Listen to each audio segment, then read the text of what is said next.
গল্পটির প্রথম ৬টি পর্ব অলরেডি আমাদের চ্যানেলে আপলোড করা হয়ে গিয়েছে। প্রথম ৬টি পর্ব যদি না শুনে থাকেন তাহলে আপনাদের অনুরোধ করব প্রথমে গিয়ে সেটি শুনুন। পর্বগুলোর লিঙ্ক ভিডিও ডেসক্রিপশন বক্সে দেওয়া রইল। এর পরের পর্বটি হচ্ছে অন্তিম পর্ব। তাহলে আর বেশি দেরি না করে চলুন শুরু করা যাক। দেখতে দেখতে হুড়মুড়িয়ে বৃষ্টির দিন এসে গেল। এতদিন বৃষ্টি না বলে হাঁ হুতাশ। আজ সকাল থেকেও অবশ্য বৃষ্টি ছিল না। বিতান ছাতা না নিয়েই বেরিয়ে পড়েছিল। ইচ্ছে করলেই ও গাড়ি নিয়ে যেতে পারত, কিন্তু তথাগতবাবু মারার পর থেকে ও আর গাড়ি চড়ছে না। কারণটাও নিজের কাছেও স্পষ্ট নয়। বিকেল ৩টে নাগাদ দোকান থেকে ও বেরিয়ে পড়েছে। আসলে আর্য একটু অদ্ভুত ধরনের ছেলে, অত্যন্ত খামখেয়ালি। নিজের খুশি হওয়াটাই ওর কাছে বড় ব্যাপার। তার ব্যবহারে কেউ আঘাত পেল কি না পেল তা নিয়ে ওর অত মাথা ব্যথা নেই। অথচ ছেলেটা অনেক গুণ ছিল। কথাবার্তায় চৌখস, অসাধারণ বগ্নিতা। ইউনিয়নের মিটিংয়ে যুক্তির পর যুক্তি সাজিয়ে এমন সুন্দর বক্তৃতা দিত যে ছেলে কি মেয়ে তন্ময় হয়ে শুনত, বোঝবার চেষ্টা করত। অনেক সময় দেখা যেত মন ছেড়ে বেরিয়ে আসার পরেও তার পেছনে বিরুদ্ধ পার্টির ছেলেমেয়েরা ঘোরাঘুরি করছে। আলাপ আলোচনা বা তর্ক বিতর্কে যোগ দিত। বিশেষ করে মেয়েরা তো ওর সঙ্গে কথা বলতে পারলে একদম পড়তে যেত। অথচ আর্যকুমার কোনোদিনও কোনো মেয়েকে বিশেষভাবে পাত্তা দিত না। আর সেই আর্যর সঙ্গে বিতানের অদ্ভুতভাবে আলাপ জমে গিয়েছিল। জমার কারণও ছিল। যদিও বিতান নিজেকে জানত তার স্বভাব। সে জানত যে তার জীবনের ইতিহাসটা সম্পূর্ণ অন্য খাতে বয়ে যাওয়া। আর ৫টা ছেলে বা মেয়ের থেকে সে একটু অন্য ধরনের। জ্ঞান হওয়ার পর থেকেই সে জানত একটা নির্জন বাড়িতে একা একাই তার দিন কেটে যায়। মিনামাসি নামের এক মহিলা সারাদিন তার দেখভাল করত। সে আবার রাতে ফিরে যেত তার বাড়ি। তার বাবা নামের এক মাতাল আলগোছা লোক বাড়িতে ফিরে কিছুক্ষণ প্রলাপ বকে নিজের ঘরে একাই ঘুমিয়ে পড়ত। সে লোকটা আরও কয়েকটা কাজ করত। স্কুলের মাইনেটা অন্তত সময় মতো দিয়ে দিত। স্কুলের বই খাতা আর ইউনিফর্মটাও কিনে দিত। সন্ধ্যাবেলা যে টিউটর পড়াতে আসতো নিয়ম করে তার মাইনেটাও দিত। এছাড়া বাবা নামক স্বার্থপর একটা লোকের সঙ্গে তার আর কোনোদিন কোনো কথা হতো না। লোকটা কোনোদিনও তার গালে মাথায় হাত বুলিয়ে আদরও করেনি। এমন করেই একা থাকতে থাকতে তার স্বভাবটা কেমন যেন একরোখা আর নৃশংস টাইপ হয়ে গিয়েছিল। ক্লাসে তার কোনো বন্ধু ছিল না। কারোর সঙ্গে কথা বলতে তার ভালোও লাগতো না। কারোর জন্য তার কোনো অনুভূতিও ছিল না। তারপর একদিন ছাদ কুঠিরির এক চিলতে ঘরে এক মহিলার খাতা তার জীবনের ভেতরটা পর্যন্ত নাড়িয়ে দিয়েছিল। তার পৃথিবীটায় সেদিন থেমে জমে উঠেছিল একরাশ ঘৃণা আর দয়ামায়াহীন নিষ্ঠুর জিঘাংসা। প্রতি মুহূর্তেই মনে হতো তার চিলে থুতু ছিটিয়ে দিচ্ছে চারিপাশে সবার মুখে। অথচ সেই মেয়েটাই একদিন তার অনুভূতির স্বাদ পেয়েছিল। একটা নরম অনুভূতি, একটা কোমল শিহরণ, যার নাম ভালোবাসা, যার নাম প্রেম। হ্যাঁ, কিছু না বুঝাই আর্যকে সে ভালোবেসে ফেলেছিল। ঘনিষ্ঠতা আরও বেড়েছিল। আর্য থাকত মুকুন্দপুরে প্যারাডাইস অ্যাপার্টমেন্টে, যেটা ছিল দত্তগুপ্তের বাড়ির কাছেই। চলতে ফিরতেই দুবেলা দেখা হতো। প্রতি শনিবার যে ছেলেটা মুকুন্দপুরে তাদের বাড়িতে আসত, বাবরা বয়সী একটা লোকের সঙ্গে একসঙ্গে বসে মদ খেতেও তার বাধত না। কারণ আর্য ওরকমই। তথাকথিত লোকলজ্জা, সামাজিকতা, এগুলোর কোনো মূল্যই ছিল না ওর কাছে। কেউ কোনো কারণে কষ্ট পেলে তার জন্য জীবন দিতেও কার্পণ্য করত না। ওর বাবার বড় ইচ্ছে ছিল যে ও একজন নামকরা ডাক্তার হোক। তার জন্য তার বাবা আর মা দুজনেই ভীষণ রকম চাপ দিতেন। তার অবশ্যম্ভাবী ফল হয়ে উঠেছিল 3rd ইয়ারে উঠে ডাক্তারি পড়ার ইস্তফা দিতে। এক পেট মদ খেয়ে বেপরোয়া গাড়ি চালাতে ওর খুবই ভালো লাগত। একদিন তো কোথাও কিছু নেই। বিতান যখন কলেজ যাওয়ার জন্য তৈরি হচ্ছে, হুড়হুড়িয়ে ওদের বাড়ির সামনে এসে শটান বিতানের ঘরে ঢুকে বলেছিল, চল বিতান, একটা লং ড্রাইভ দিয়ে আসি। বিতান তো সেদিন নিজেই অবাক। সে নিজেই যতই ডেসপারেট হোক, আর্যর সঙ্গে কখনো তার তেমন নিবিড়তা আসেনি যাতে করে তার সঙ্গে লং ড্রাইভে যাওয়া যায়। ভুরু কাঁপিয়ে সেদিন আর্যকে বলেছিল, তোমার তো খুব সাহস, দুম করে আমার বাড়িতে এসে আমাকে নিয়ে তোমার গাড়িতে লম্বা পাড়ি দিতে চাইছো। এতে আবার সাহস দুঃসাহসের কি দেখলি? তোকে সামনে পেলাম তাই অফারটা তোকে দিলাম। তোর মামুকে পেলে তাকেই নিয়ে চলে যেতাম, আর কাউকে না পেলে একাই বেরিয়ে পড়তাম। সঙ্গে থাকতো শিভাস রিগালের একটা বোতল, ব্যাস। তোমার ভয় করে না? ভয় কেন? কি জন্যে এবং কাকে? তোমার বাবা মাকে? তারা তোমাকে কত ভালোবাসে। আরে বাবা, ভালোবাসে বলেই তো তাকে ভয় পেতে নেই। তুই ঠাকুর দেবতা মানিস না? বেঁচে গেছিস। অধিকাংশ ঈশ্বর দেবতা করে লাফানো লোকগুলো ঈশ্বরকে ভালোবাসে না, ভয় পায়। ভয়ের জন্যে তাদের ভক্তি সব কটা বুঝবি। যাকে তুই যাবি কি না বল, নাহলে আমি এক কেটে পড়ি। প্রবল জলোচ্ছ্বাসের মুখে খড়কুটোর মতো সেদিন ভেসে গিয়েছিল। কাউকে কিছু না জানিয়ে ও বেরিয়ে পড়েছিল। অবশ্য বিতানকে তো কাউকে জানাবার কিছুই ছিল না। তারপর অনেক রাতে বেঢপ মাতাল হয়ে ওরা যখন ফিরেছিল, ক্লান্ত অবসন্ন নেশায় জড়সড় কণ্ঠে বিতান বলেছিল, আর্য, আমার ভয় করছে। আমার ভয় করে নিজের জন্যে নয়, তুমি যদি সজোরে কোথাও অ্যাক্সিডেন্ট করো। অ্যাক্সিলারেটরের চাপ দেওয়ার পর আমি আর ওসব নিয়ে মাথা ঘামাই না। যদি তুমি মরে যাও একদিন, সবাই মরে। তাই বলে এখনই? মরার কোনো এখন তখন নেই। মৃত্যু আমার চেয়েও বড় পাগল। সেদিন বিতান বাড়ি ফিরেছিল টলতে টলতে। হরিমাধব নিয়ে গিয়ে ওকে বিছানায় শুইয়ে দিয়েছিল। কিন্তু সারা জীবনে সে রাতের মতো মধুর ঘুম সে হয়তো আর কোনোদিনও ঘুমোতে পারেনি। পরের দিন সকালে উঠে ওর মনে হয়েছিল যে এই খ্যাপা ঝড়টাকে একদিন বাঁধতে হবে, নইলে সে বাঁচবে কি নিয়ে। সে আরও একদিন ছুটির পর একা একা হাঁটছিল, বিষণ্ণ বিমর্ষ। তার তখন কিছুই ভালো লাগছিল না। আর্য সে রাত্রের পর একবার মাত্র এসেছিল তথাগতের আসরে, কিন্তু বিতানের সঙ্গে দেখা হতেই নিতান্ত অপরিচিতের মতো চলে গিয়েছিল। বিতানের অনেকবার ফোন এসেছিল। আর্যর ফোন বেজে বেজে একসময় চুপ হয়ে গিয়েছিল। হাঁটতে হাঁটতে ও যখন ওয়েলিংটনের মুখে, হঠাৎ ধূমকেতু একেবারে সামনে। আর্যের হাসিটা ছিল খুবই সুন্দর। একগাল হাসি ছড়িয়ে বলেছিল, অনেক দিন ধরে তোকে দেখছি, কি হয়েছে বলতো?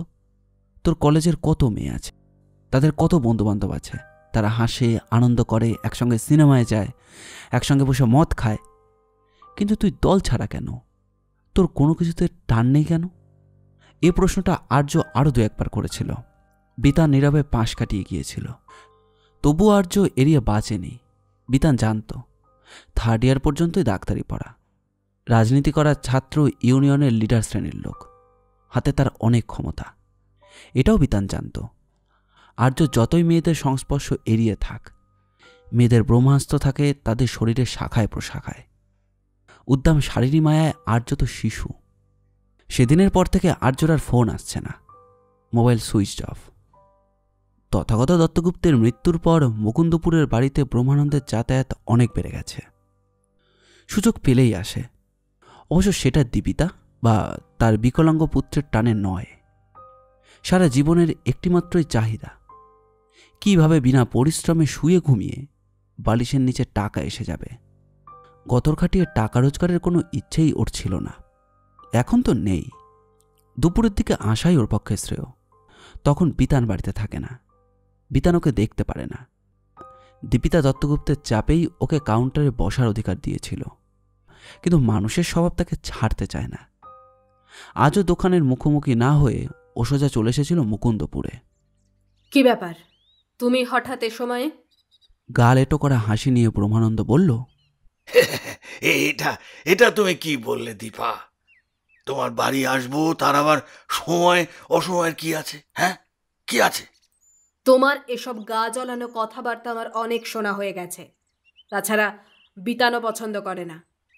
বিতান? দো দিনকার লড়কি, তার আবার পছন্দ অপছন্দের কি আছে রে ভাই? হ্যাঁ, নাকি তার পছন্দ অপছন্দ মেনে আমায় চলতে হবে? হ্যাঁ, তাই কি?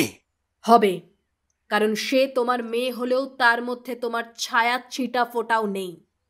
সেই জন্যই তো আমার বিপুল সন্দেহ মেয়েটা কার, আমার না অন্য কারো। তোমার স্পর্ধা কিন্তু দিন দিন বেড়ে যাচ্ছে আনন্দ। তুমি শুধু বিতানকে নয়, আমাকেও অপমান করছো। ছি ছি।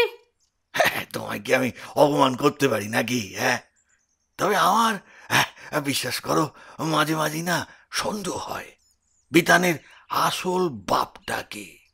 একটা তো মানে হয় দত্তগুপ্ত, ওটা সালা ইম্পর্টেন্ট, ওটার দ্বারা ছেলে পয়দা করা সম্ভব নয়।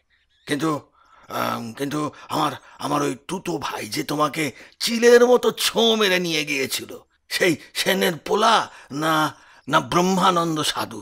হ্যাঁ, কে কে? সত্যি বলছি আনন্দ, মাঝে মাঝে আমার নিজের উপর প্রচণ্ড রাগ হয় যখন ভাবি তোমাকে কি জন্য আমার ভালো লেগেছিল। তোমাকে ভালোবেসেছিলাম এটা ভাবতেই আমার সারা গা রিড়ি করে ওঠে। আমার পাটা যদি পঙ্গু না হয়ে যেত, তোমাকে নির্ঘাত একদিন আমি খুন করে ফেলতাম। না, খুন নয়, আমার মতো পঙ্গু করে দিতাম। খুব একটা ভালো কথা মনে করিয়ে দিয়েছ দীপু। আচ্ছা আচ্ছা, দত্তগুপ্তকে মার্ডারটা করলো কে? তুমি? কিন্তু খোঁড়া পা, হয় ক্রাচ নয়তো হুইল চেয়ার, তার উপর ও ঘরে নাকি তুমি যাও না। সেটা কতটা সত্য আমি আবার জানি না, কিন্তু মার্ডারটা বেশ প্ল্যানফুলি হয়েছে। দীপু, বলো না মাইরি, দত্তগুপ্তকে ঝাড়লে কিভাবে কিভাবে? তুমি কি করতে এখানে এসেছো? বলছি আসলে খুব জরুরি দরকারি এসেছি। আমার সব হিসেব গন্ডগোল হয়ে যাচ্ছে। দত্তগুপ্তকে সরাবার প্ল্যান তো। আনন্দ, বলতে বারণ করেছো। ওয়েল বলবো না, মুখ বন্ধ করেই রাখবো। কিন্তু ডিয়ার, মুখ বন্ধ করার ওষুধ তো তোমার জানাই আছে। হ্যাঁ, বেশি নয়, মাত্র 5 লাখ টাকা। 5 লাখ! তোমার জন্য যদি ওই ভিটে মাটিটুকু চলে যায়, হ্যাঁ, তাহলে কোথায় দাঁড়াবো বলো মাইরি? হ্যাঁ, কোথায় দাঁড়াবো? ননসেন্স। আমার জন্য মানে? দত্তগুপ্তকে তুমি আর সহ্য করতে পারছিলে না। একটাও বাজে কথা বলবে না আনন্দ। আমাকে না জানিয়ে তুমি তথাগতর কাছ থেকে ঠিক 3 বছর আগে বাড়ি বাঁধা রেখে 10 লাখ টাকা ধার নিয়েছিলে। কেন নিয়েছিলে? কেন তুমি জানো না? বললাম তো, আমাকে না জানিয়ে নিয়েছিলে, কারণ তুমি জানতে আমার আর তথাগতর সম্পর্কটা কেমন ছিল। ঠিক আছে, আমার বাড়ি আমি বেচবো কি ভেঙে ফেলবো, হ্যাঁ, সেটা তো আমি বুঝবো নাকি? চুপ করো। আমি জানতাম তুমি একটা কর্মবিমুখ অলস মানুষ। তুমি যে চিটিংটা ভালো জানো সেটা জানতাম না। বাড়ি তোমার মানে? আমার টাকায় কেনা বাড়ি। তখন আমায় ঘর বাঁধার স্বপ্ন দেখিয়েছিলে। গদগদ হয়ে দুজনের নামে কিনেছিলাম। তথাগত আমার সঙ্গে একটা ব্যাপারে বেইমানি করেছিল। নিজের অক্ষমতা জানা সত্ত্বেও সে আমাকে বিয়ে করেছিল। কিন্তু তোমার মতো নির্লজ্জ বেইমান সে ছিল না।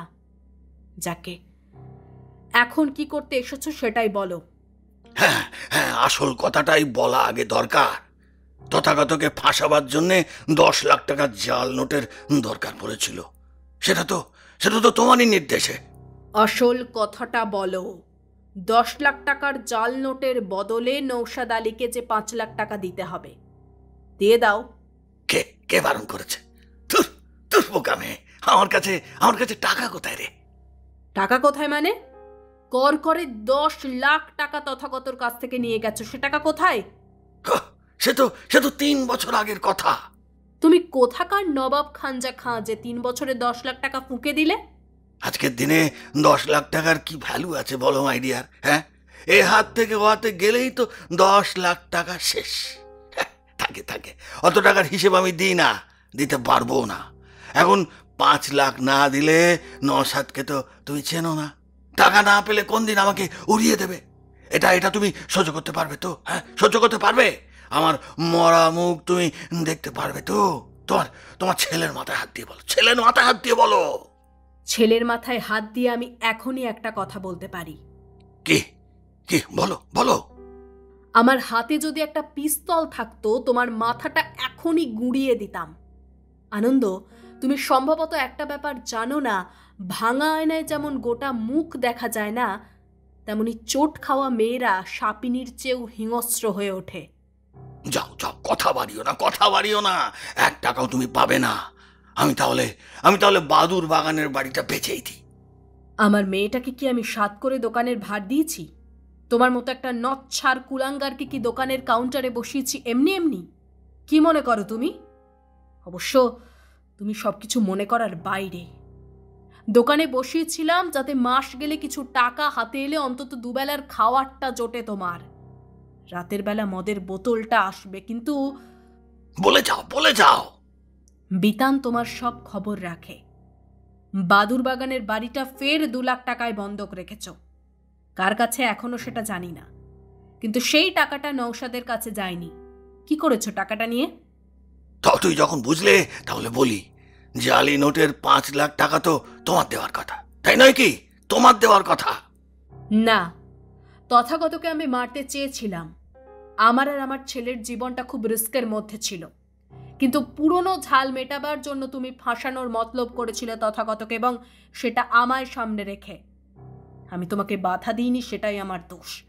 আর সেই দোষের যে মাসুল গুনতে হবে 5 লাখ টাকা।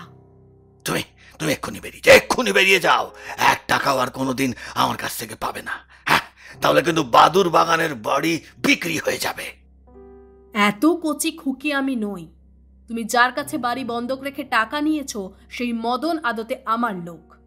আমার কাছে এসেছিলেন, আমি টাকাটা দিতে বলেছিলাম বলেই উনি টাকা দিয়েছিলেন। বলেছিলাম দলিলটা আমায় দেখিয়ে নিতে, নিয়েছিলেন। কারণ আমি তোমায় চিনি। আমার ইশারা না পেলে সে দলিল তোমার কাছে থাকবে না, বাড়ি বেচাও হবে না। এবার তুমি আসতে পারো। কাজটা তুমি ভালো করলে না দীপিতা। তুমি এতক্ষণ বলছিলে আমায় তুমি চেনো। একটা পিস্তল এক্ষুনি আমার হাতে 5 লাখ টাকা এনে দেবে। দেখো চেষ্টা করে। ভুল করছো দীপিতা। খোকা মানে অনির্বাণ কি পদবি হবে, সাধু না দত্তগুপ্ত জানি না। ওই পঙ্গু ছেলেটার জন্যই তুমি এই খোঁড়া শরীরটা টেনে নিয়ে চলেছ। ও মাথাটার দাম নিশ্চয়ই তোমার কাছে আছে। হ্যাঁ, ভালো মুখে বলছি টাকাটা এনে দাও, নইলে আমি পারি না এমন কোনো কাজ কিন্তু নেই। হ্যাঁ, আর সেটা তুমি খুব ভালো করেই জানো। হ্যাঁ, আমি সেটা ভালো করেই জানি মিস্টার সাধু। আমি খুব ভালো করেই জানি যে আপনার অসাধ্য কোনো কাজ নেই। ভয় দেখিয়ে মিসেস দত্তগুপ্তকে এতদিন অনেক অত্যাচার করেছেন, নানানভাবে জোর ফলিয়ে অনেক টাকা আত্মসাৎ করেছেন। আজ একটা ছেঁদো পিস্তল দেখিয়ে খোকাকে মেরে দেওয়ার হুমকি দিয়ে টাকা আদায় করতে এসেছেন। এসব তুই কি বলছিস বিতান? আমি যে তোর বাবা। হ্যাঁ, তোর বাবা। আপনার লজ্জা করছে না বলতে যে আপনি আমার বাবা? কেন লজ্জা করবে কেন? জিজ্ঞেস কর ওই মহিলাকে, কে তোর বাবা আর কে তোর মা। জিজ্ঞেস কর। একটা ভুতুরে নিঝুম বাড়িতে একজন অনাত্মীয় মহিলার জিম্মেদারিতে আমাকে ফেলে দিয়ে আপনি সারা দিনের মতো বেরিয়ে যেতেন, রাত্রে ফিরতেন একটা বেঢপ মাতাল হয়ে। ভাগ্যিস মিসেস দত্তগুপ্ত আমার লেখাপড়ার জন্য টাকা পাঠাতেন, তাই তো আমি স্কুলে যেতে পারতাম। মিনামাসি বলে যে মহিলা আমায় দেখাশোনা করতেন, তিনি সত্যি মাতৃবৎসলা, তাই আমাকে স্নেহে ভালোবাসায় বড় করেছেন। নইলে সে যাই হোক, অকারণ পিতৃত্বের দাবি করে নিজেকে আর নির্লজ্জ করে তুলবেন না। আপনার এই সোকল পিতৃত্বের সেন্টিমেন্ট না আমি কোনো তোয়াক্কাই করি না। আর এই বোকা পিস্তলটা পকেটে নিয়ে এখান থেকে কেটে পড়ুন। বিশ্বাস করুন, আমি আপনাকে একদম সহ্য করতে পারি না। নইলে আপনার শরীরের এই হঠকারী রক্ত ঝরিয়ে ফেলতে আমাকে 2 বার ভাবতে হবে না। আর একটা কথার উত্তর দিন তো, একটা নিরীহ মহিলাকে খুন করে দেওয়ালে কে পুঁতে রেখেছিল? আপনি না আপনার শ্যালক? বলবো না। কি করবি তুই? তোর বাপের রক্ত ঝরাবি? হ্যাঁ, আমাকে খুন করবি? হ্যাঁ, আমাকে খুন করবি? ইতিহাস বেঈমানদের কখনো ক্ষমা করেনি।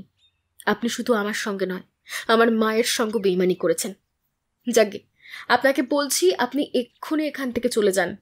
কাল থেকে আর দোকানেও আসবেন না। যে কদিন কাজ করেছেন তার মাইনে পাঠিয়ে দেওয়া হবে। বেতান। নো মোর টক মিসেস দত্তগুপ্ত। আপনি যখন আমাকে আপনার দোকানের ম্যানেজার করেছিলেন, তখন আপনার সঙ্গে আমার একটাই শর্ত ছিল, পাবলিকেশনের ভালোর জন্য আমি যে ডিসিশন নেব সেটা আপনি মেনে নেবেন। সেটা তো আমি মেনে নিচ্ছি মা, কিন্তু বাকিটা আমার পার্সোনাল ম্যাটার। মিস্টার সাধুর সঙ্গে আমি কি ব্যবহার করব সেটা নিশ্চয়ই আপনার মতামত নিয়ে নয়। এই তুই কি বলছিস বিতান? হ্যাঁ, মামিমা? না মা, মামিমা মিস্টার তথাগত দত্তগুপ্ত স্ত্রী আমার মামিমা। আপনি এখনো এখানে দাঁড়িয়ে আছেন মিস্টার সাধু? আপনাকে যে বললাম বেরিয়ে যেতে। অপদার্থ মেয়ে। হবে না, যেমন বাপ তার তেমন মেয়ে। গল্পের পরবর্তী পর্ব অর্থাৎ অন্তিম পর্ব 2 দিনের মধ্যে আমাদের চ্যানেলেই আপলোড করা হবে।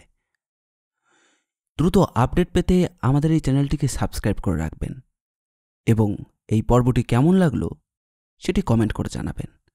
আমরা আপনাদের মধ্যে থেকে একটি কমেন্ট পিন করে দেব। এই রকম গোয়েন্দা গল্প আর অ্যাডভেঞ্চার গল্প আমরা প্রায় নিয়ে আসি। আমাদের চ্যানেলটি ঘুরেও আসতে পারেন। আমাদের চ্যানেলটিকে সাবস্ক্রাইব করে আমাদের পাশে থাকবেন।